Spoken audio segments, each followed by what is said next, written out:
हम भी फकीर, आप भी फकीर। चलो फकीरी की कुछ बातें करते हैं।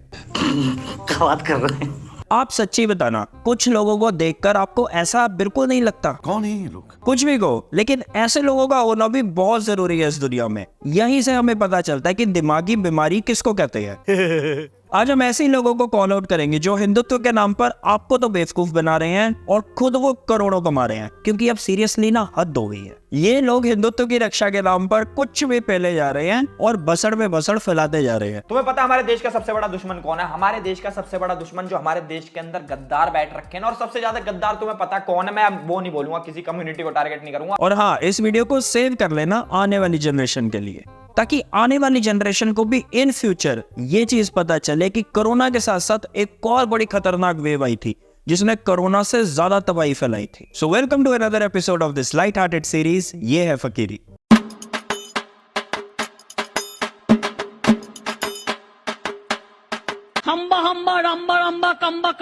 हम पहले ही क्लियर कर दें, हमारा एक ही मकसद होता है हमेशा आपके सामने फैक्ट्स को रखना, फिर आप जानो और आपकी बुद्धि। योगी जी की आंखों में आंसू आ गए थे और उन्होंने हमें आश्वासन दिया है कि वो इस फिल्म के जो जितने भी दुश्मन, जो जितने भी एंटी नेशनल जो जिसे कह सकते हैं तत्व हैं, वो इसके पीछे पड़े हुए हैं। तो उन्होंने आश्वासन दिया है कि वो हमारी सपोर्ट करेंगे। ले लो, मतलब अगर दीदी हिंदुस्तानी की तेजस मूवी आपने और हमने नहीं देखी तो हम सब हो गए एंटी नेशनल। जितने भी एंटी नेशनल जो जिसे कह सकते हैं तत्व हैं, वो इसके पीछे पड़े हुए हैं। अगर यही लॉजिक लगाकर चले तो इस हिसाब से अंबानी, अदानी, यहाँ तक कि बीजेपी के सपोर्टर और यहाँ तक कि हमारी सरहद पर आर्मी के जवान, ये सब एंटी नेशनल है, क्योंकि हमें गारंटी है इन सब ने मूवी नहीं देखी होगी।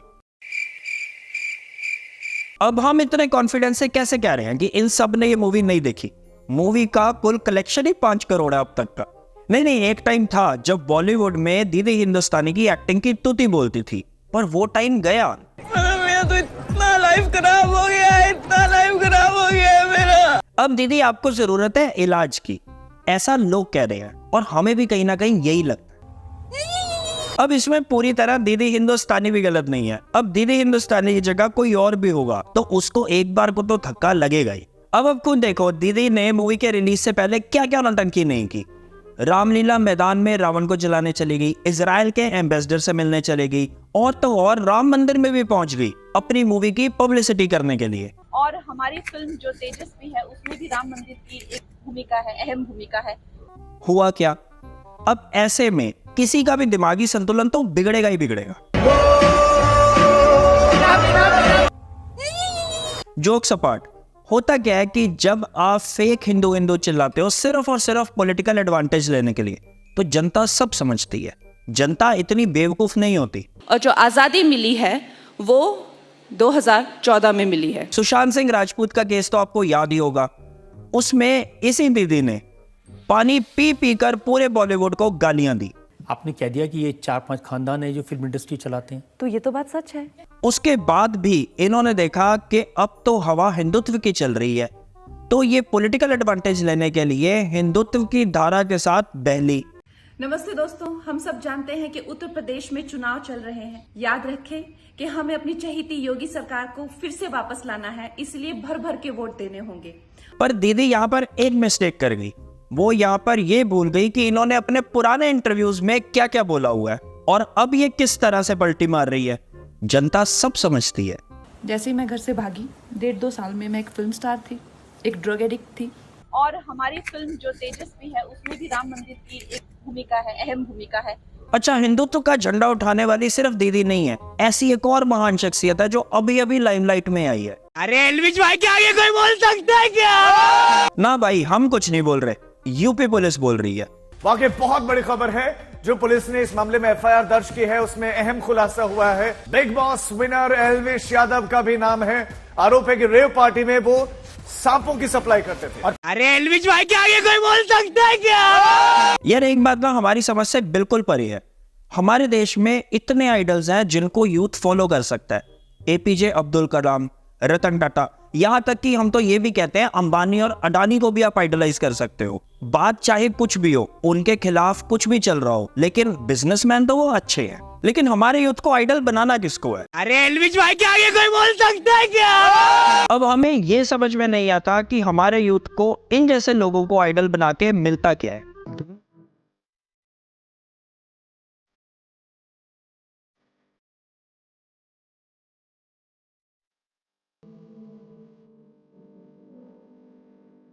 सिस्टम करते हैं, भाई साहब का खुद का सिस्टम हिला पड़ा है। ऑल ओवर मीडिया में ये चीज़ हो रखी है, एलविश यादव अरेस्ट हो गए, एलविश यादव नशीले पदार्थ के साथ ऐसे ऐसे पकड़े गए। ये सारी चीज़ें जो मेरे खिलाफ फैल रही हैं, जितने भी आरोप मेरे ऊपर लगे हैं भाई, सारे बेबुनियाद हैं, सारे फेक हैं। FIR हो गई इनके ऊपर कि भाई साहब स्नेक्स की स्मगलिंग करते हैं, इलीगल रेव पार्टीज ऑर्गेनाइज करते हैं, यहाँ तक कि उन पार्टीज में स्नेक्स का वेनम भी बेचा जाता है नशे के लिए। नशे से याद आया शाहरुख खान के बेटे आर्यन खान का केस, वो तो आप सबको याद ही होगा। उस टाइम पर इन भाई साहब ने अपने व्लॉग में आर्यन खान को जमकर घसीटा था। हमको यहाँ पे ये चीज सीखने को मिल रही है कि अगर आपके पास फेम है, पैसा है, वो आपको गलत काम करते हुए डिफेंड नहीं कर सकता। बड़ी बड़ी बात है, बहुत ज्ञान पेला था भाई साहब ने कि आपके पास अगर पैसा है, आपके पास फेम है तो आपको कोई नहीं बचा सकता, लेकिन अगर आप पॉपुलर हो तो आपको बॉलीवुड बचा लेगा। कुछ इस तरह की बातें भाई साहब ने अपने व्लॉग में की थी। और आप चाहे कितने ही गलत हो, बॉलीवुड आपको डिफेंड कर लेगा। अब कुछ इसी तरह के केस में ये भाई साहब फंस गए हैं। यहाँ पर हमें भी पूरा यकीन है कि ये भाई साहब भी बच ही जाएंगे, इनको भी क्लीन चिट मिलने ही वाली है, क्योंकि हमने इस वेव को भी पिछले कुछ समय में देखा है कि आप अमीर हो या ना हो, आप फेमस हो या ना हो, लेकिन अगर आपके ऊपर सरकार का हाथ है ना तो आपको क्लीन चिट मिल ही जाएगी। अरे एल्विश भाई के आगे कोई बोल सकता है क्या? और इन भाई साहब के ऊपर हाथ नहीं, इन भाई साहब का तो हाथ पकड़कर CM हमारे खट्टर साहब, उन्होंने स्टेज पर बकायदा अनाउंस किया था कि हमारी पूरी सपोर्ट इनके साथ है। हम निश्चित रूप से विश्वास दिलाते हैं कि इसको आगे बढ़ाने में हरियाणा सरकार जो कुछ करना होगा करेगी। तो अब इनको तो क्लीन चिट मिली नहीं। बात तो सही है। वैसे ये मामला अंडर इन्वेस्टिगेशन है और ये भाई साहब अभी तक फरार है, तो इसीलिए हम इस पर कुछ ज्यादा टिप्पणी नहीं करेंगे। लेकिन हाँ, एक बात हम यहाँ पर जरूर कहना चाहेंगे, दीदी हिंदुस्तानी की तरह ये भाई साहब भी हिंदुत्व का प्रचार करते करते इतने फेमस हुए हैं, गोइंग विद द फ्लो। अच्छा, सेलिब्रिटीज फिल्म इंडस्ट्री से सिर्फ यही दो नहीं है, और भी इस तरह के बहुत प्राणी घूम रहे हैं जो अचानक से एकदम से हिंदुत्ववादी बन गए हैं, हिंदू रक्षक बन गए हैं। अब ये नहीं पता उन्होंने रक्षा किससे करनी है, बस उनको करनी है। लेकिन अगर आप गौर से देखो ना, इन सब की वायरिंग में आपको कुछ ना कुछ गड़बड़ देखने को जरूर मिलेगी। अभी कुछ टाइम पहले आदि पुरुष मूवी आई थी, उस मूवी के लेखक मनोज मुंतशिर भाई साहब, जो कुछ समय पहले तक ये कहते हुए नहीं थकते थे कि सारे धर्म उनके लिए बराबर है। जब इलाहाबाद का नाम बदल के प्रयागराज हो जाता है, एक कवि की नज़र उसे किस तरह से देखती है? नहीं, इलाहाबाद का नाम बदल के प्रयागराज हो जाता है तो मुझे तकलीफ होती है, और इसलिए तकलीफ होती है क्योंकि मेरी तमाम यादें इलाहाबाद की हैं, तो मुझे ऐसे ही लगता है जैसे मेरी माँ का नाम किसी ने बदल दिया। लेकिन जब उन्होंने देखा कि भाई साहब हिंदुत्व की वेव चल रही है, इसके साथ रहने में फेम भी है, पैसा भी है और प्रोटेक्शन भी है, रातों रात पलट गए। आपको औरत नाम से बड़ी समस्या है। 16वीं सदी में हमारे यहाँ औरत शब्द का प्रादुर्भाव हुआ। 16वीं सदी के पहले हम क्या बुलाते थे? हम स्त्री कहते थे, हम नारी कहते थे, हम महिला कहते थे। 16वीं सदी में जब एक इस्लामिक कल्चर यहाँ सेट होना शुरू हुआ तो ये शब्द आने लगा, उन्हीं के साथ आया। अब ऐसे ही एक प्राणी है Vivek Agnihotri. Who said facts are facts? मुझे लाइफ टाइम इस बात का मलाल रहने वाला है कि इस प्राणी के साथ मेरा पहला नाम मैच करता है। एनीवेज, ये भाई साहब भी हिंदुत्व से भरी मूवीज बना कर ही फेमस हुआ और मस्त नोट छाप रहे हैं। अभी हाल ही में इनकी एक मूवी आई थी वैक्सीन वॉर। अगर उस मूवी को फैक्ट्स के बेसिस पर हम रोस्ट करने बैठे ना तो एक पूरा एपिसोड बन सकता है, पर उसका फायदा क्या? आप लोगों ने ही ऐसे लोगों को सिर पर चढ़ा कर रखा है। तुम्हें शर्म है? कुछ शर्म आया है? ऐसा नहीं है कि सिर्फ बॉलीवुड या एंटरटेनमेंट इंडस्ट्री में ही आपको ऐसे लोग देखने को मिलते हैं। ऐसे लोग आपको हर इंडस्ट्री में देखने को मिल जाएंगे जो हिंदुत्व का झंडा लेकर रेस में सबसे आगे दौड़ने की कोशिश कर रहे हैं। हम फर्स्ट।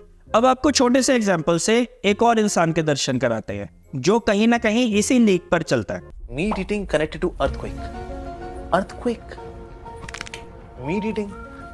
अभी हाल ही में हमने एक वीडियो देखी थी जिसमें इन भाई साहब ने बोला था कि मीट ईटिंग से अर्थक्वेक आता है, मतलब जहां पर ज्यादा मांस खाया जाता है वहां पर अर्थक्वेक आने के चांसेस ज्यादा होते हैं। ऐसी आइंस्टाइन को कोई थ्योरी है। एक तो हमें यह समझ में नहीं आता कि अपनी कोई भी थ्योरी बनाकर आइंस्टाइन का नाम चिपकाकर हमें क्यों चिपका दी जाती है। चलो, अभी नेपाल में अर्थक्वेक आया, हमने टॉप 20 कंट्रीज को सर्च किया जहां पर सबसे ज्यादा मीट ईटिंग की जाती है, और हमें पूरा यकीन था कि नेपाल कहीं ना कहीं 1 to 5 नंबर पर तो जरूर होगा, टॉप 20 में ही नहीं था। चूतिया बनाया तुमको। फिर हमने गूगल पर यह सर्च किया कि हिंदुत्व होता क्या है, जिसकी आड़ में इतनी सेफली ये लोग कुछ भी बोलकर निकल जाते हैं या कुछ भी कर कर निकल जाते हैं। क्योंकि हिंदू तो मैं भी हूं, लेकिन ना मैं इस चीज का शोर मचाता हूं और ना मैं कहीं पर भी खतरे में हूं। ना मुझे राशन, सब्जी, डीजल, पेट्रोल, बिजली ये सब चीजें मुफ्त मिलती हैं या कम पैसे में मिलती हैं। ना हिंदू का टैग दिखाकर मैं कहीं पर भी जॉब ले पाता हूं। Basically by definition Hindutva political ideology एक विचारधारा है जिसको फेमस किया था सावरकर भाई साहब ने। बस ये देखकर हमारे वर्ड्स खत्म हो गए, क्योंकि अगर आप ऐसी आइडियोलॉजी या ऐसे लोगों को जो इस आइडियोलॉजी को फॉलो करते हैं उसके पीछे लगकर अपना कटवाने को तैयार हो, तो अब हम कहें तो कहें क्या? अगर हम करें तो करें क्या, बोले तो बोले क्या? यार, देश में इतनी कमर तोड़ महंगाई है, इतनी अनएम्प्लॉयमेंट है, 2024 की फकीरी शुरू हो गई है, और आप किन चक्करों में फंसे हुए हो? हिंदुत्व। अच्छा, कहीं ना कहीं अब गौर करना, हिंदुत्व का शोर मचाने वाले ये जितने भी लोग हैं, इन सब का कनेक्शन कहीं ना कहीं जाकर हमारी 56 इंच वाली सरकार से ही क्यों मिल जाता है? पार्टियां तो और भी हैं, और जब हम ये बात कहते हैं तो हम एंटी नेशनल हो जाते हैं। वैसे तेजस मूवी हमने भी नहीं देखी है अभी तक, लेकिन हमने सुना है कि बवासीर का दर्द झेलना आसान है, इस मूवी को थिएटर में देखना आसान नहीं है। अगर आपको बात ही करनी है ना, तो ऐसे मुद्दों पर बात करो कि आज देश के हर सिटीजन के ऊपर 1 लाख का कर्ज चढ़ चुका है। घरेलू सेविंग्स पिछले 50 साल में सबसे कम हो गई हैं। ग्लोबल हंगर इंडेक्स में हम 111 नंबर पर हैं 125 देशों में। इतनी भूखमरी है देश में, तभी आज हमारे यूथ का ये हाल है। अरे एल्विश भाई के आगे कोई बोल सकता है क्या? सिंपल भाषा में कहें, जेब में पैसा नहीं, थाली में खाना नहीं, लेकिन हिंदू मुस्लिम करना हम नहीं छोड़ेंगे।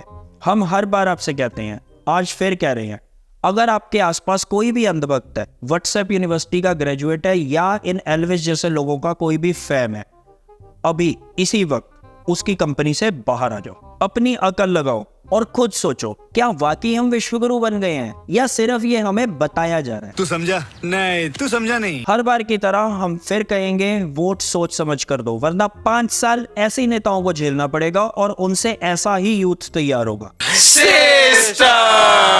एल्विश भाई के आगे कोई बोल सकता है क्या?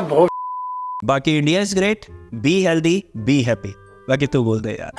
अय्याश नौजवान मोबाइल पे खेलता दाश है, ट्विटर पे चिल्लाता क्यों नहीं हो रहा विकास? काम चोर किशोर फोन पे सुबह से भोर, आंदोलन में शांत और फेसबुक पे शोर, ये कोई बात है?